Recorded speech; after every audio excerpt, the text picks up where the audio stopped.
하늘이 열리다라는 제목으로 하나님의 말씀을 전합니다. 세상 사람들은 기쁨을 언제 느낄까요? 이번 주간에 라디오 방송을 듣는데 이 말씀을 그 DJ가 하더라고요.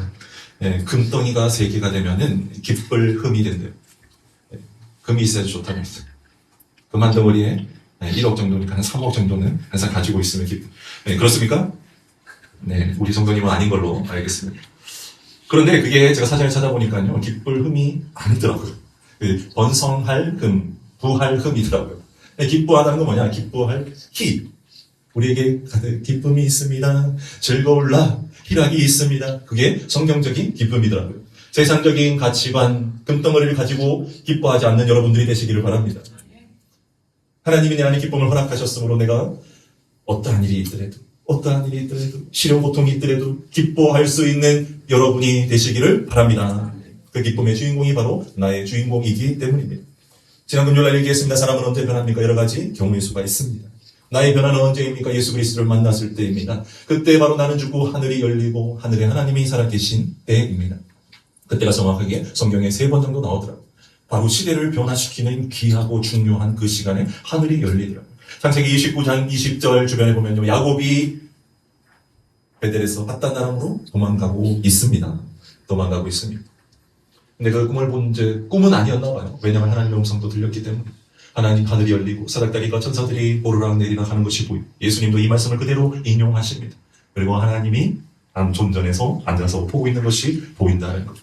야곱의 나이가 그때 80세 정도였습니다. 이곳에 80세 정도 계십니까? 그런데요, 이 땅을 살아가는 야곱이 80년 동안 형 에서를 피해서 요리조리 나이가 80이 되었는데도 아직까지 정착하지 못했습니다. 하나님의 언약을 깨닫지 못했습니다. 그리고 도망자 진세로 밧단 아람 그 외삼촌 라반의 집으로 도망가다가 하나님을 만난 거예요.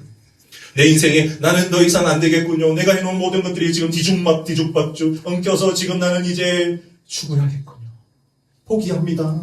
라고 나의 삶을 내려놓았을 때 하늘이 열리더라. 그리고 그 이유는 어떻게 됩니까? 야곱이 12아들로 말미암아 400년이 지나고 200만 명의 히브리 민족이 태어나는 그 시작점이 바로 그곳이었다는 거예요. 지난주 금요일날 이사야서 봤습니다. 이사야가 소명을 받을 때 그 나라가 어땠다고 했습니까? 우시아 왕이 52년간 살면서 부국강병했습니다. 그 애굽의 그 먼 나라 백성들에게도 조공을 받으며 사람들은 부함에 기름이 넘쳐났습니다. 그때 우시아 왕이 죽었을 때, 드디어 내가 바라고 있는 세상적인 소망이 사라졌을 때, 그때 하늘이 열렸다라는 것입니다. 하늘이 열리고 이스라엘에게 온통 메시아에 대한 예언이 쏟아져 들어왔고 말씀을 선포하셨습니다. 그 정확한 말씀대로 예수 그리스도로 오셨고, 그리고 유다는 멸망했고 포로는 귀환됐고, 모든 것이 하나님의 존전이 보일 때 시작되었습니다. 오늘 말씀은 어떻습니까? 오순절 성령님이 왔습니다. 오늘 맥주 감사주일이에요. 오순절 성령님 강림 때와 거의 비슷합니다. 그래서 이때 성령 강림이 있고 나서 이 서대반 집사님이 공예에서 붙들려서 설교를 전했지 않습니까? 이 시기였던 것 같아요. 이 시기. 이 유대력으로 보면 3월이지만 우리 한국적으로 보면 이 시기였던 것 같습니다. 이때 성령이 예루살렘 그 곳에 가득 충만히 있었습니다. 그리고 예수 그리스도를 믿는 자들을 죽이려고 눈에 불을 켜고 찾아다니는 대제사장과 바리새인 무리들이 있었고, 예수 그리스도 한 번만을 위해서 죽고자 하는 사람들이 또한 있었습니다. 그때 스데반이 억울하게 공의 앞에 끌려가고 모함으로 인해서 끌려가고 자기의 말씀을 선포하는 게 바로 실장입니다. 스데반의 공의 설교. 다름이 아니었습니다. 예전 그 아브라함 때부터 쭉 너희가 믿어왔던 그 조상들을 얘기하면서 그때 하나님께서 선지자를 보내주셨고 그들이 바르게 살아야 된다, 돌아와야 된다, 회개해야 된다라고 했을 때 너희들이 그들을 죽였지 않느냐? 너희 조상들이 그 선지자를 죽였지 않느냐? 그런데 지금 이 시간 너희들은 그 너희 조상과 동일하게 예수 그리스도, 예전 선지자가 그 예언했던 그분을 너희들이 죽였다라고 하다 이들이 그 마음에 끓어오르는 분노로 스데반을 죽여버렸죠.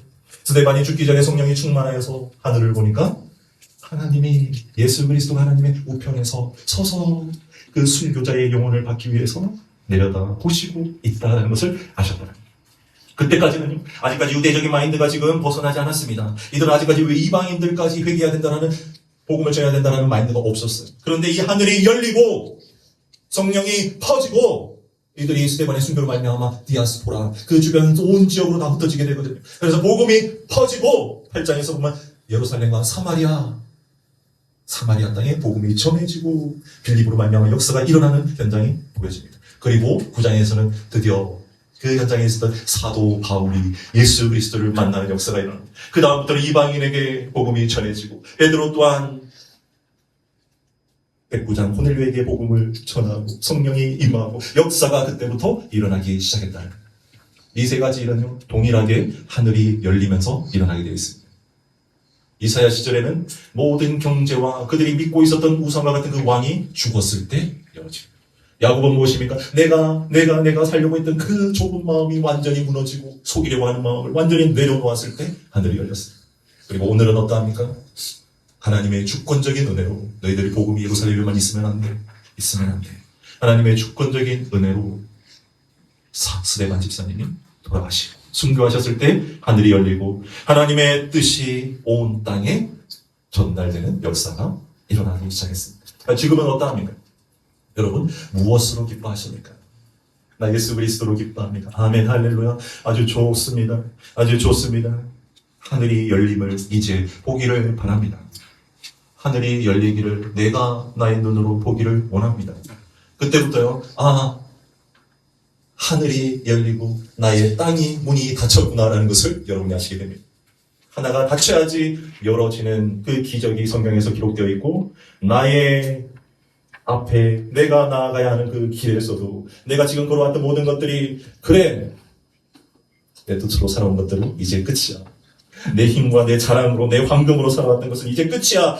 고별을 고할 때 문을 내가 완전히 그것을 닫을 때 새로운 문이 하늘의 문이 열릴 줄 믿으시기를 바랍니다.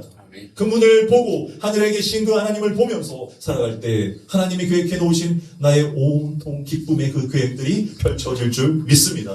우리 성도님들은 그것을 증언하기 위해서 이 자리에 모인 분임을 알고 있습니다. 저 또한 마찬가지입니다. 우리가 아까도 찬양했지 않습니까? 이사야 때 그 수랍이 온통 하나님을 경외하며 거룩하며 찬양했던 그 곡조 무엇입니까? 온 땅에 하나님의 영광이 충만하도다. 그것을 볼 수 있는 우리는요, 이 세상의 문이 완전히 닫힌 분이, 하늘의 문이 완전히 열려진 분이 그 온 땅에 하나님의 영광이 충만하구나 라는 것을 알 수 있습니다. 그것을 아는, 그것을 눈으로 보는, 그 영광을 함께 하나님과 함께 누리는 성도님들 되시기를 바랍니다. 아멘. 우리 교회 모든 성도님들이 한 마음으로 하나님의 영광을 보고 누리고 새로운 시대에 하늘의 문이 열리고 하나님께서 나를 통해서 이 땅에 하나님의 일을 하심을 내가 기뻐하며 바라보며 하나님과 함께 그 일을 해나가는 내가 교회 성도님 한 분 한 분 되시기를 바랍니다. 아멘.